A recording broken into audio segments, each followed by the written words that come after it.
Guys once again welcome back to Eduboard. അപ്പോൾ എല്ലാവരും തമ്മിൽ ഒരു പക്ഷേ കണ്ടിട്ടുണ്ടാവും നമ്മുടെ ലാലേട്ടനെ കുറിച്ച് അല്ലേ. എല്ലാവർക്കും അറിയുന്ന ഒരു കാര്യമുണ്ട്, മോഹൻലാൽ എന്ന് പറയുന്ന പ്രതിഭയെക്കുറിച്ച് അറിയാത്ത ഒരു വ്യക്തി പോലും ഒരു പക്ഷേ കേരളത്തിൽ ഉണ്ടായേക്കാം, ഇല്ലായിരിക്കാം, എന്തായിക്കോട്ടെ കുഴപ്പമില്ല. പക്ഷെ ഞാനിവിടെ പറഞ്ഞു വന്ന വേറെ ഒന്നുമല്ല, ഈ പറയുന്ന ഇദ്ദേഹത്തെ വളരെ ഫേമസ് ആക്കിയ ഒരു സംഭവം കൂടി ഉണ്ട്, വേറെ ഒന്നുമല്ല, അദ്ദേഹത്തിൻ്റെ ആ തോള് ചരിച്ചിട്ടുള്ള നടത്തം അല്ലേ. അപ്പോൾ ആ തോള് ചരിച്ചുള്ള മോഹൻലാലിൻ്റെ ആ നേരം നടത്തണല്ലോ, ആ ഒരു നടത്തമായിട്ട് നമുക്ക് ബന്ധമുണ്ടോ വെച്ച് കഴിഞ്ഞാൽ ഒരു ബന്ധമല്ല. പക്ഷേ നമുക്ക് പരീക്ഷയ്ക്ക് കുറച്ച് ബന്ധങ്ങളില്ല, ചെരിവ് ചോദിക്കാറുണ്ട്. ഓക്കെ, അപ്പോൾ ആ കാര്യമാണ് നമ്മൾ പഠിക്കാൻ പോകുന്നത്, നമ്മുടെ പരീക്ഷയ്ക്ക് വരാൻ പോകുന്ന ചെരിവുകളെ കുറിച്ച് അല്ലെങ്കിൽ സ്ലോപ്പുകളെ കുറിച്ച്. അപ്പോൾ എന്താണ് ഇത് പറയാൻ കാരണം എന്ന് വെച്ച് കഴിഞ്ഞാൽ ഞാൻ പറഞ്ഞുതരാം. നമ്മുടെ പരീക്ഷയ്ക്ക് 1 മാർക്ക്, 2 മാർക്ക്, 3 മാർക്ക് ഈ ഒരു ലെവലിൽ മാക്സിമം ഒരു 3 മാർക്കിനൊക്കെ ചോദിക്കാവുന്ന ലെവലിലുള്ള കുറച്ച് സ്ലോപ്പുകൾ നമുക്ക് പഠിക്കാനുണ്ട്. അപ്പോൾ അതിനെ പരിചയപ്പെടുത്തുക, അതെന്തൊക്കെയാണെന്ന് മനസ്സിലാക്കുക.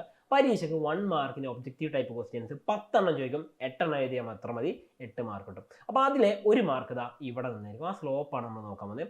അപ്പോൾ നിങ്ങൾക്ക് പഠിക്കാനുള്ള സ്ലോപ്പുകൾ ഏതൊക്കെയാണെന്ന് ഞാൻ പറഞ്ഞുതരാം.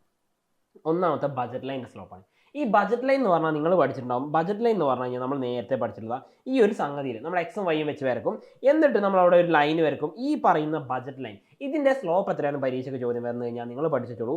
ബജറ്റ് ലൈൻ്റെ സ്ലോപ്പിൻ്റെ ഇക്വേഷൻ ആണ് -P1/P2. എന്താണ് ഇക്വേഷൻ? -P1/P2. ഇതാണ് ബജറ്റ് ലൈൻ്റെ ഇക്വേഷൻ എന്ന് പറയുന്നത്. ഇനി രണ്ടാമത് ഇൻഡിഫറൻസ് കർവ് എന്ന് പറയും. ഇൻഡിഫറൻസ് കർവിൻ്റെ സ്ലോപ്പ് അല്ലെങ്കിൽ നിസ്സംഗത വക്രം എന്ന് നമ്മൾ മലയാളത്തിൽ പറയാറുണ്ട്. ഇതിൻ്റെ സ്ലോപ്പ് ചോദിച്ചു കഴിഞ്ഞാൽ നിങ്ങൾ പഠിച്ചുക MRS അല്ലെങ്കിൽ മാർജിനൽ റേറ്റ് ഓഫ് സബ്സ്റ്റിറ്റ്യൂഷൻ എന്ന് പറയും. ഇക്വേഷൻ വേണമെങ്കിൽ ഞാൻ തരാം, വേറെ ഏതുമല്ല, എന്താണ് ΔY/ΔX ചെയ്താൽ മതി. ഓക്കെ, ഇതാണ് നമ്മുടെ എന്ത് ചെയ്യുന്നത് MRS അല്ലെങ്കിൽ ഇൻഡിഫറൻസ് കർവിൻ്റെ നിസ്സംഗത വക്രത്തിൻ്റെ സ്ലോപ്പ് എന്ന് പറയുന്നത് അല്ലെങ്കിൽ ചെരിവ് എന്ന് പറയുന്നത്.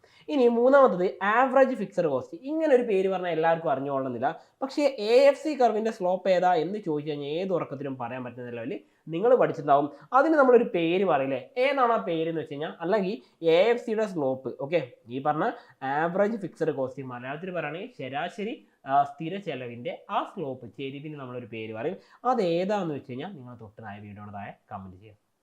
ഇനി മൂന്നാമത്തെ കാര്യം നമ്മൾ കഴിഞ്ഞു. നാലാമത്തെ ഡിമാൻഡിൻ്റെ സ്ലോപ്പ്. ഡിമാൻഡിൻ്റെ സ്ലോപ്പ് എന്ന് പറയുമ്പോൾ നമ്മൾ പഠിച്ചു വെക്കേണ്ടത് ഡൗൺവേർഡ് സ്ലോപ്പ് ആണ് കേട്ടോ. ഏതാണ്? Downward slope. ഡൗൺവേർഡ് സ്ലോപ്പ് എന്ന് പറയാൻ കാരണം എന്താ? ഡിമാൻഡ് കർവ് നമ്മൾ എങ്ങനെ എടുക്കുക? താഴത്തേക്ക് വരക്കുക അല്ലേ. അപ്പോൾ അതുകൊണ്ട് ഡിമാൻഡ് കർവിൻ്റെ സ്ലോപ്പ് ഡൗൺവേർഡ് ആയിരിക്കും. എന്നാൽ സപ്ലൈ എന്ന് പറഞ്ഞാൽ ഇയാളുടെ നേരെ ഓപ്പോസിറ്റ് അല്ലേ, നേരെ കോൺട്രാസ്റ്റ് ആയിട്ടുള്ളൊരാണ്. അപ്പോൾ സപ്ലൈയുടെ സ്ലോപ്പ് ചോദിച്ചു കഴിഞ്ഞാൽ നിങ്ങൾ പഠിക്കുക സപ്ലൈയുടെ സ്ലോപ്പ് എന്തായിരിക്കും? അത് അപ്വേർഡ് സ്ലോപ്പ് ആയിരിക്കും. ഓക്കെ, അപ്പോൾ എന്താണ് സ്ലോപ്പ്? അപ്വേർഡ് സ്ലോപ്പാണുള്ളത്. അപ്പോൾ ഈ പറഞ്ഞ സ്ലോപ്പുകൾ എന്ത് ചെയ്യുക? കൃത്യമായിട്ട് എൻ്റെ മക്കൾ പഠിച്ചു വെക്കണം. ഓക്കെ, ഈ സ്ലോപ്പുകൾ പരീക്ഷയ്ക്ക് നിർബന്ധമായിട്ട് പഠിക്കണം. ഇത് പരീക്ഷയ്ക്ക് എന്ത് ചെയ്യും? മാറി മാറി ചോദ്യം വരും. അപ്പോൾ നിങ്ങളോട് എനിക്കൊരു ചോദ്യം ചോദിക്കാണ്ട് ഞാൻ പറയും AFCയുടെ സ്ലോപ്പ് എന്താണെന്ന് പറഞ്ഞു അല്ലേ. ഇനി നിങ്ങൾ കണ്ടെത്തേണ്ട കുറച്ച് കാര്യമുണ്ട്. ഈ ചെരിവിനെ കുറിച്ച് നമ്മൾ പറഞ്ഞല്ലോ, ചെരിവിനെ കുറിച്ച് നമ്മൾ പറഞ്ഞിട്ടുണ്ടായിരുന്നു. അതായത് എൻ്റെ ചോദ്യം ഇതാണ്, ചെരിവിനെ കുറിച്ച് പഠിക്കുന്ന സമയത്ത് നമുക്കിനി പഠിക്കാനുള്ള മാർജിനൽ കോൺസെപ്റ്റുകളെ കുറിച്ചാണ്. അപ്പോൾ ഈ മാർജിനൽ കോൺസെപ്റ്റുമായിട്ട് ബന്ധപ്പെട്ട കാര്യങ്ങൾ നമ്മൾ എന്ത് ചെയ്യും? പുതിയൊരു വീഡിയോ ഡിസ്കസ് ചെയ്യും. അപ്പോൾ ഇനി നിങ്ങൾക്ക് എന്താണോ വേണ്ടത് വെച്ചാൽ നിങ്ങൾ കമൻറ്റ് ചെയ്യുക. വീണ്ടും പുതിയൊരു വീഡിയോ കാണുന്നതായിരിക്കും. Once again it's me self Sabeen signing out from Eduboard. Happy learning all. By.